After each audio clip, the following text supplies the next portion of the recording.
예, 오늘 2021년 9월 7일 화요일인데요. 어, 학문 산책, 학문 산책 23번째. 오늘은 이제 문화 컬처에 대해서 가볍게 또 한번 설명해 보고자 합니다. 학문 산책 23번째. 오늘부터 나는 한반도라는 국지적 요소를 제거하고 이름을 조선대륙이라 붙이고 그 강력을 설명해내고자 한다. 지금까지 꾸준히 말하고 있지만 일본 큐슈 지방과 제주도, 흑산도를 거쳐 신안, 해남, 여수, 남해 거제도, 가덕도에서 시작하여 중국 내몽골, 동북 삼성까지를 우리의 역사 조선대륙이라 칭한다. 일부 학자는 대륙 전체를 조선이라 보는 사람도 있지만 나는 선사시대의 신석기 시대부터 우리의 선조들의 역사를 조명하는 데부터 출발한다. 간병기 10만 년 동안에 일어난 문화 이동과 터바 화산과 대폭발, 그리고 빙하기 이후 개벽기, 구석기, 신석기, 청동기, 철기 시대를 입체적으로 이해하면서 문화를 설명해 야 하는 것이다. 그리고 이러한 기존 틀을 깨고 사회 인류학적 접근도 필요하다. 그래서 이제는 뭐 구석기, 신석기, 청동기, 철기 시대 이렇게 입체적으로 이해하는 것도 벗어나고 있다는 것을 말씀드리고 있는 것이고요.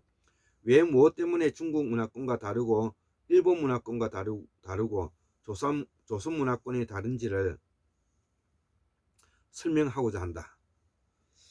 이것은 우리 역사이기에 논문을 비교하기 위해 전제한다. 이 점에 기초하여 형질 인류학이라든지 유전 분자 학을 통해 우리의 남방 문화권과 북방 문화권을 설명하고자 한다. 우리 형질과 생활 문화가 다르고 유전적으로 50%씩 남방 북방을 가지고 있으면서 이를 체계적으로 공부하지 않은 것은 매국행위이다. 즉 당연히 해야 된다는 것이죠.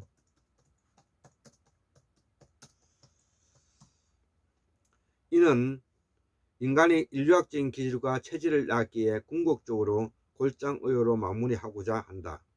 골장의학은 인류 문화 과정을 담은 내용이라는 것이죠. 첫 번째로 개요, 도구의 사용과 더불어 인류의 고유한 특성으로서 간주된다. 문화를 구성하는 요소에는 언어, 관습, 신앙,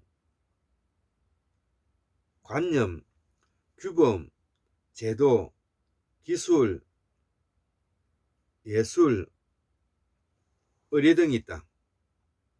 문화의 존재와 활용은 인간의 고유의 능력, 즉 상징적 사고, 언어의 상징화의 능력에서 기인한다. 영국의 인류학자 에드워드 버넷 타일러는 문화는 지식, 신앙, 예술, 도덕, 법률, 관습 등 인간이 사회의 구성으로서 획득하는 능력 또는 습관의 총체라고 정의하였다.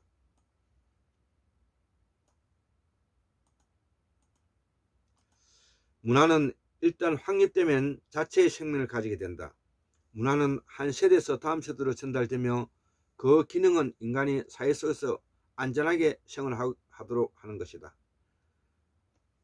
그래서 우리 고조선 문명에 있어서도 이 마한 문화권인 충청도를 중심으로 했던 이 마한 문화권이 나중에 백제가 들어서면서 이 마한 문화권이 우리 한반도의 서남부에 마하문화권의 마지막 까지 남아 있었다. 그 마하문화권의 마지막 남아 있었던 것이 고전선 문화를 우리가 대신할 수가 있고요.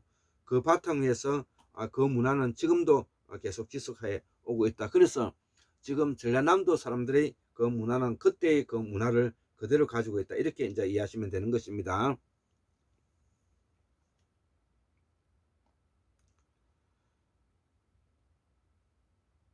그래서 문화는 인간 사회의 보편적인 특징이다. 그러나 구체적으로 그 문화는 어느 특정한 사회와 지역의 문화라고 볼 수가 있다.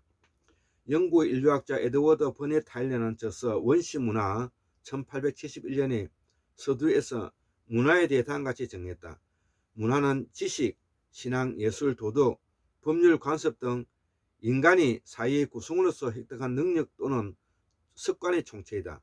이러한 개념 정의는 50년간 인류학에 큰 영향을 끼쳤으나 인류학의 발전과 더불어 문화의 정의는 더욱 다양해졌다. 미국의 인류학자 엘프레드 루이스 크로버는 저서 문화의 성질에서 습득된 행동을 비롯해서 마음속의 관념, 논리적인 구성, 통계적으로 만들어진 것, 심리적인 방어 기제 등 문화를 구성하는 164가지 요소에 대한 정의를 내버렸다. 크로버는 문화를 행동으로 정의하게 되면 그 자체로 심리학의 대상이 된다고 생각했기 때문에 문화는 구체적인 행동으로부터 추상이고 그 자체가 행동은 아니다라고 결론지었다.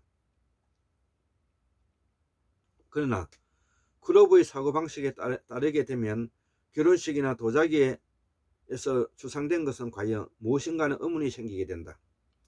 이에 대해 미국의 인류학자 레슬리 A. 화이트는 문화의 개념 1973년도에서 결국 문제는 문화가 실제인가 추상인가가 아니라 이를 어떻게 과학적으로 해석하는가라는 문제라고 주장했다. 세 번째,